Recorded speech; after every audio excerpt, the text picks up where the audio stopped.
জানাবো আজকের বাছাই করা গুরুত্বপূর্ণ 10টি তাজা খবর। শুরুতেই হেডলাইন্স। নতুন দিল্লিতে আজ নীতি আয়োগের নবম গভর্নিং কাউন্সিলিং এর বৈঠক হচ্ছে। এতে যোগ দিতে মুখ্যমন্ত্রী দিল্লি গেছেন। সুপ্রিম কোর্ট পশ্চিমবঙ্গের রাজ্যপালের সচিব এবং কেন্দ্রীয় স্বরাষ্ট্র সচিবকে একাধিক বিল আটকে রাখার মামলায় নোটিশ জারি করেছে। সরকারি কর্মচারী এবং পেনশনভোগী এবং তাদের পরিবারকে উন্নত স্বাস্থ্য পরিষেবা দিতে রাজ্য সরকার স্বাস্থ্য চিকিৎসা প্রকল্পে আরও কিছু হসপিটালকে যুক্ত করছে। সরকারি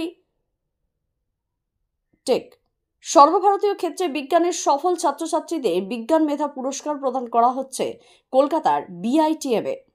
নিম্নচাপ এবং ঘূর্ণাবাতের প্রভাবে দক্ষিণবঙ্গের জেলাগুলিতে আগামী বৃহস্পতিবার পর্যন্ত বৃষ্টির পূর্বাভাস। উত্তরবঙ্গে আজ থেকে বৃষ্টি বাড়বে। 133তম ডুরান্ট কাপ প্রতিযোগিতা আজ কলকাতায় শুরু হচ্ছে। প্রতিদিন নিয়মিত সঠিক খবর শোনার জন্য আমাদের চ্যানেলটিকে সাবস্ক্রাইব করুন। আসি বিস্তারিত খবরে। নতুন দিল্লিতে আজ নীতি আয়োগের নবম গভর্নিং কাউন্সিলিং এর বৈঠক বসতে চলেছে। রাষ্ট্রপতি ভবন সাংস্কৃতিক কেন্দ্রে এই বৈঠকে পৌরোহিত্য করবেন প্রধানমন্ত্রী নরেন্দ্র মোদী। এই বছরে বৈঠকের থিম বিকশিত ভারত 2047, যার মূল উদ্দেশ্য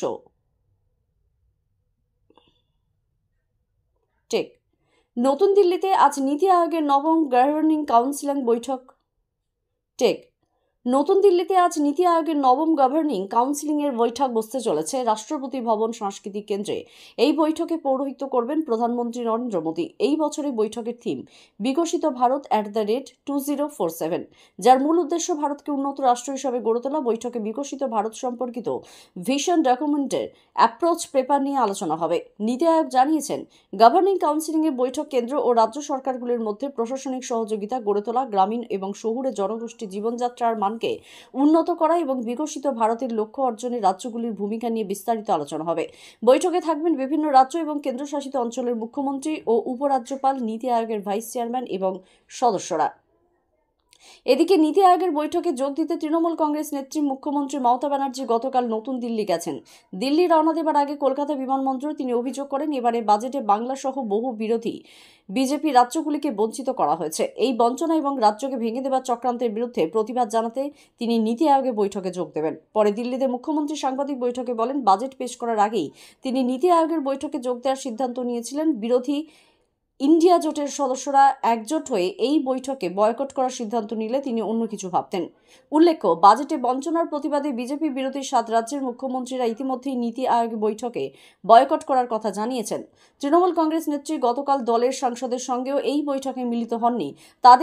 তিনি এনডিএ সরকারের বৈষম্যের বিরুদ্ধে এবং ঐক্যবদ্ধভাবে নিপীড়িত এবং বঞ্চিতর জন্য লড়াই চালিয়ে যেতে বলেছেন বলে সাংসদ কল্যাণ বন্দ্যোপাধ্যায় জানিয়েছেন।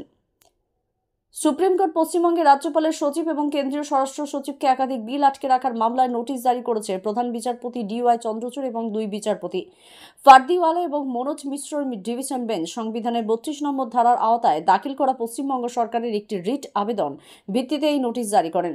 সরকারের পক্ষ থেকে এই আবেদনে জানানো হয়েছে, রাজ্যের একাধিক বিল রাজভবনে আটকে রয়েছে। রাজ্যপাল ডক্টর CB আনন্দ বোস সেগুলিতে সই না করায় বিলগুলি আইন হিসাবে কার্যকর করা যাচ্ছে না। যে সমস্ত বিল রাজ্যপালের অনুমোদনের অপেক্ষায় তার মধ্যে আছে পশ্চিমবঙ্গের বিশ্ববিদ্যালয় আইন সংশোধনী বিল 2022, পশ্চিমবঙ্গ বেসরকারি বিশ্ববিদ্যালয় আইন সংশোধনী বিল 2022, পশ্চিমবঙ্গ প্রাণী এবং মৎস্য বিজ্ঞান বিশ্ববিদ্যালয় সংশোধনী বিল 2022, পশ্চিমবঙ্গ স্বাস্থ্য বিজ্ঞান সংশোধনী বিল 2022, আলিয়া বিশ্ববিদ্যালয় সংশোধনী বিল 2022, পশ্চিমবঙ্গ নগর উন্নয়ন এবং পরিকল্পনা সংশোধনী বিল 2023 প্রমুখ।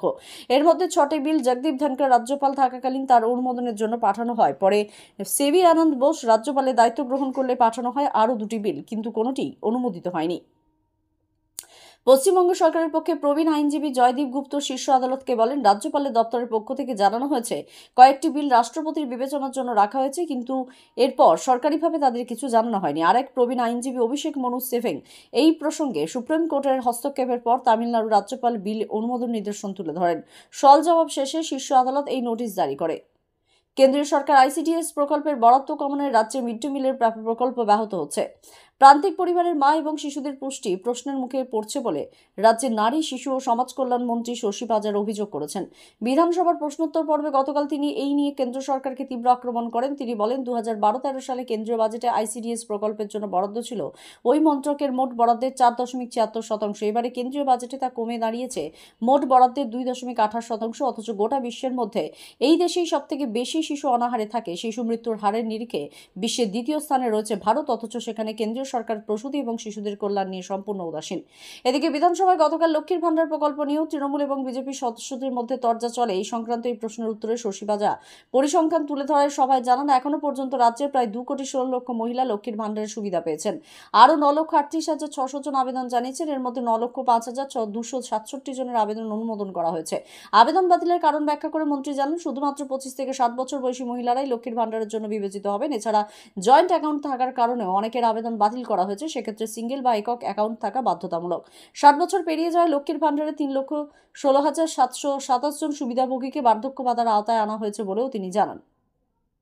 রাজ্য পুলিশ কর্মীদের এবার ইলেকট্রিক সাইকেল দেওয়া হবে। বিধানসভার অধিবেশনে গতকাল পরিবেশ মন্ত্রী গোলাম রাব্বানি এই কথা জানিয়েছেন। এখনো পর্যন্ত ঠিক হয়েছে এ ধরনের 1200 সাইকেল দেওয়া হবে। পরিবেশ দপ্তরের থেকে দূষণ বেশি হয়েছে এমন কতগুলি পুরসভায় পরীক্ষামূলকভাবে এই প্রকল্প চালু করা হয়েছে। তাতে আশানুরূপ ফল পাওয়া গেলে পরবর্তী সময়ে ধাপে ধাপে গোটা রাজ্যে এই ব্যবস্থা কার্যকরী হবে। মন্ত্রী জানিয়েছেন, হলদিয়া, দুর্গাপুর, আসানসোল, কলকাতা, হাওড়া এবং ব্যারাকপুরের মতো পুরসভা এবং পুর নিগমে ইতিমধ্যেই সাইকেল দেওয়ার কাজ শুরু হয়েছে। একই সঙ্গে বিধানসভার ছাদে নয়েজ পলিউশন পরিমাপের জন্য একটি আধুনিক ডিভাইস বসানোর প্রস্তাব দিয়েছে মন্ত্রী। তার দাবি, এই আধুনিক যন্ত্র গোটা দেশের কোথাও নেই। এর সাহায্যে শব্দ দূষণ পরিমাণ কতটা নির্দিষ্ট করে জানা যাবে। আগামী 31শে ডিসেম্বরের মধ্যে কেন্দ্রীয় সরকার অর্থ বরাদ্দ না করলে রাজ্য সরকার নিজেরাই সেই প্রকল্পের রূপায়ণ অগ্রসর হবে। এই জন্য প্রয়োজনীয় অর্থ সরকারই দেবে বলে অনুসন্ধান এবং উন্নয়ন মন্ত্রী ডক্টর মানস ভুঁইয়া জানিয়েছেন। তিনি গতকাল কলকাতায় তার দপ্তরে এক সাংবাদিক সম্মেলনে জানান, ঘাটাল মাস্টার প্ল্যান সহ রাজ্যের গুরুত্বপূর্ণ প্রকল্পগুলি কেন্দ্রীয় বরাদ্দের অভাবে শুরু হতে পারছে না। তাই মুখ্যমন্ত্রী রাজ্যের কোষাগার থেকে এইসব প্রকল্পের টাকা বরাদ্দ করার ইতিমধ্যেই ঘোষণা করেছে। প্রসঙ্গত মন্ত্রী জানান, ক্ষুদ্র সেচের প্রসারে তার দপ্তর 2,288টি প্রকল্প বসিয়েছে। এতে 55,856 হেক্টর জমি সেচে সীমিত রয়েছে। এর জন্য ব্যয় হয়েছে প্রায় 512 কোটি টাকা। সরকারি কর্মচারী এবং পেনশনভোগী এবং তাদের পরিবারকে উন্নত স্বাস্থ্য পরিষেবা দিতে রাজ্য সরকার স্বাস্থ্য চিকিৎসা প্রকল্পে আরও কিছু হসপিটালকে যুক্ত করছে। অর্থ দপ্তরের মেডিকেল সেল থেকে জারি করা এক বিজ্ঞপ্তিতে জানানো হয়েছে, কলকাতা কিডনি ইনস্টিটিউট, ইএম বাইপাসের Techno India Dama health care centre, দুর্গাপুরের তপোবন হসপিটালের মতো 9টি সংস্থাকে এর আওতাভুক্ত করা হয়েছে। এর ফলে বর্তমানে সরকারি হসপিটাল ছাড়াও রাজ্যের মোট 165টি বেসরকারি হসপিটাল, 26টি ডায়াগনোসিস সেন্টার এই প্রকল্পের সঙ্গে যুক্ত হলো। এছাড়া সরকারি কর্মচারীদের চিকিৎসা খরচের বিল জমা পড়ে তাতে কোনো জটিলতা থাকলে সেই সমস্যা দ্রুত মিটিয়ে ফেলার জন্য প্রকল্পের মেডিকেল সেলে একজন চিকিৎসককে যুক্ত করা হয়েছে। উল্লেখ্য, এই প্রকল্পে বর্তমানে প্রায় 2,19,847 জনের নাম নথিভুক্ত করেছেন। এর ফলে সুবিধা পাচ্ছেন 7.5 লক্ষেরও বেশি মানুষ। এই প্রকল্পে সরকারি কর্মচারী এবং অবসরপ্রাপ্তরা 1.5 লক্ষ টাকা পর্যন্ত ক্যাশলেস স্বাস্থ্য চিকিৎসার সুবিধা পান। প্রধানমন্ত্রী নরেন্দ্র মোদী আগামীকাল আকাশবাণীতে মন কি বাত অনুষ্ঠানে তার চিন্তাভাবনা দেশের বিকাশের মানুষের সঙ্গে ভাগ করে নেবেন। প্রধানমন্ত্রী নরেন্দ্র মোদী আগামীকাল আকাশবাণীতে মন কি বাত অনুষ্ঠানে তার চিন্তাভাবনা দেশ বিদেশের মানুষের সঙ্গে ভাগ করে নেবেন। এটি হবে মন কি বাতের 112তম পর্ব। প্রধানমন্ত্রী দপ্তর এবং তথ্য সম্প্রচার মন্ত্রকের ওয়েবসাইট ও ইউটিউব চ্যানেলে মন কি বাত সম্প্রচারিত হবে। হিন্দিতে এই অনুষ্ঠান সম্প্রচারিত হবার পরেই আঞ্চলিক ভাষায় এর তর্জা শোনা যাবে। বিজ্ঞান এবং প্রযুক্তির গবেষণা ধারাকে বাধা না দিয়ে তাকে স্বাভাবিকভাবে গতিতে এগিয়ে নিয়ে যাওয়া উচিত বলে মন্তব্য করেছেন Birla industrial and technology museum director Subrata Chowdhury. জাতীয় ক্ষেত্রে ছাত্রছাত্রীদের বিজ্ঞান মেধা পুরস্কার প্রদান অনুষ্ঠান ডক্টর চৌধুরী বলেন, যে কোনো সমস্যাকে সারা বিশ্বের ঘটনাবলীর সঙ্গে তুলনা করে চিন্তা করানোর অভ্যাস ছাত্রছাত্রীদের মধ্যে গড়ে তুলতে হবে।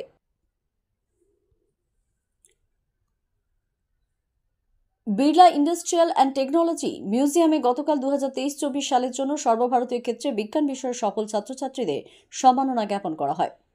নিম্নচাপ ও ঘূর্ণাবাতের প্রভাবে কলকাতা সহ দক্ষিণবঙ্গের বিভিন্ন জেলায় বিক্ষিপ্ত বৃষ্টি হচ্ছে। আগামী বৃহস্পতিবার 1 আগস্ট পর্যন্ত এই বৃষ্টি চলবে বলে আবহাওয়া দপ্তর সূত্রে জানা গেছে। 2 মেদিনীপুর, ঝাড়গ্রাম, বাঁকুড়া, পুরুলিয়া এবং দক্ষিণ 24 পরগনার কয়েকটি এলাকায় ভারী বৃষ্টির হলুদ সতর্কতা জারি করা হয়েছে।